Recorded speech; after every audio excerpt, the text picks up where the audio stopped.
In the spring of 1992, Los Angeles was burning. The Rodney King verdict had just dropped, and decades of tension between police and black neighborhoods finally exploded. Stores burned, helicopters circled, and whole blocks turned to ash.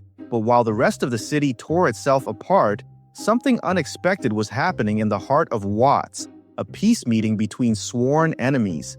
After years of bloodshed, men from rival Blood and Crip sets decided to sit down. They weren't politicians or preachers. They were gang members who'd lost friends, brothers, and whole neighborhoods to the violence. And that week, they signed what became known as the Watts Peace Treaty. It was April 28, 1992, just one day before the riots began. For a brief moment, it felt like history was turning. Rivals hugged in the streets. Kids played basketball together at Jordan Downs and Nickerson Gardens. The Los Angeles media called it a miracle. But as the years went on, the truce that had promised so much began to unravel. This is the story of why the 1990s LA gang truce never really worked.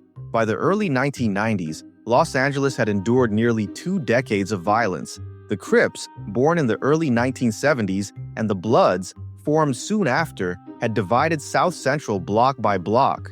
The crack cocaine trade of the 1980s poured gasoline on that fire. By 1992, Los Angeles recorded 1,092 homicides, the deadliest year in city history, and a large share were gang-related.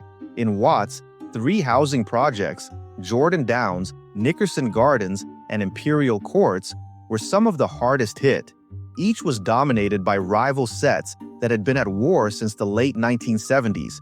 But when the city erupted after the King verdict, local leaders decided enough was enough.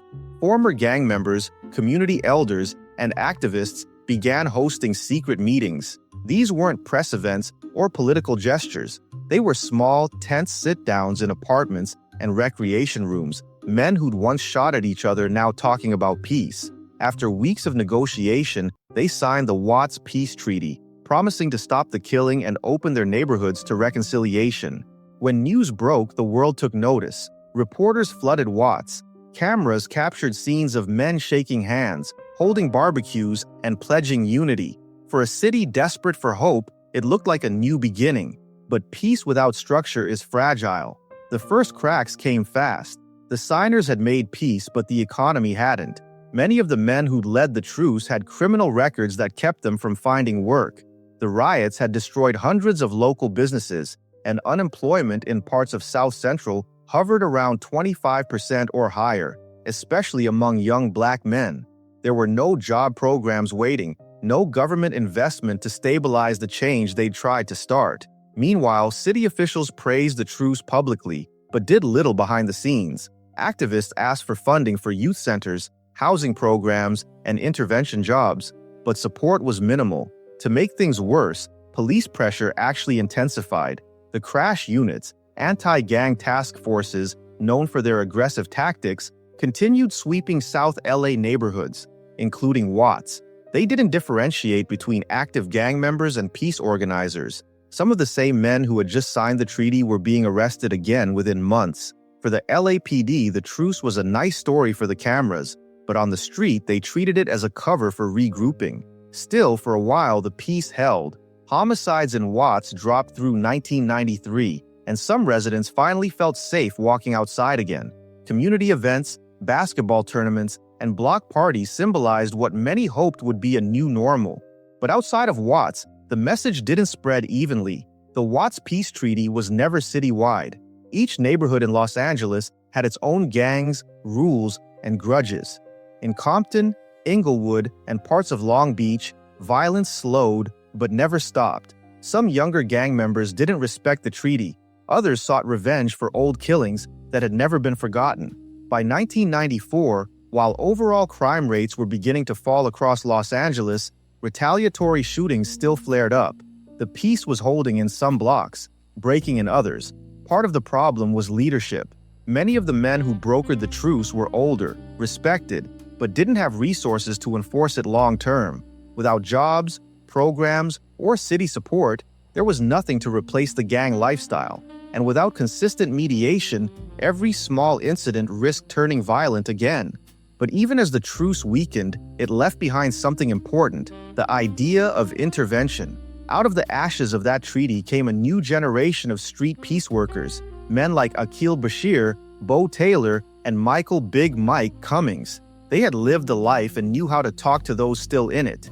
Instead of waiting for police, they showed up themselves at crime scenes, hospital rooms, or funerals to stop retaliation before it started. Their work evolved into formal organizations like Unity One, and eventually the city-funded Gang Reduction and Youth Development Initiative years later. What started as an unplanned truce in Watts became the foundation for how Los Angeles approaches gang violence to this day. Still, for many who lived through it, the peace never felt permanent. Some of the original treaty signers were killed in later shootings. Others went back to prison. The media lost interest. Politicians moved on. And Los Angeles slipped back into old habits, still struggling with poverty, redlining, underfunded schools, and an endless cycle of policing instead of prevention. The truce hadn't failed because gang members couldn't change. It failed because the city never changed around them. It's easy to talk about peace. It's harder to build it. Without resources, without trust, and without opportunity, any truce was destined to crumble under the same weight that created it. And yet, more than 30 years later, you can still see traces of that 1992 hope. In Watts, annual peace walks still happen every April. The spirit of the men who first said no more still moves through those streets. The truce didn't fix Los Angeles. It didn't end the violence, but it proved something: that even in the city's darkest hour, peace was possible, even if only for a moment. And in Los Angeles, sometimes a moment is enough to start a movement.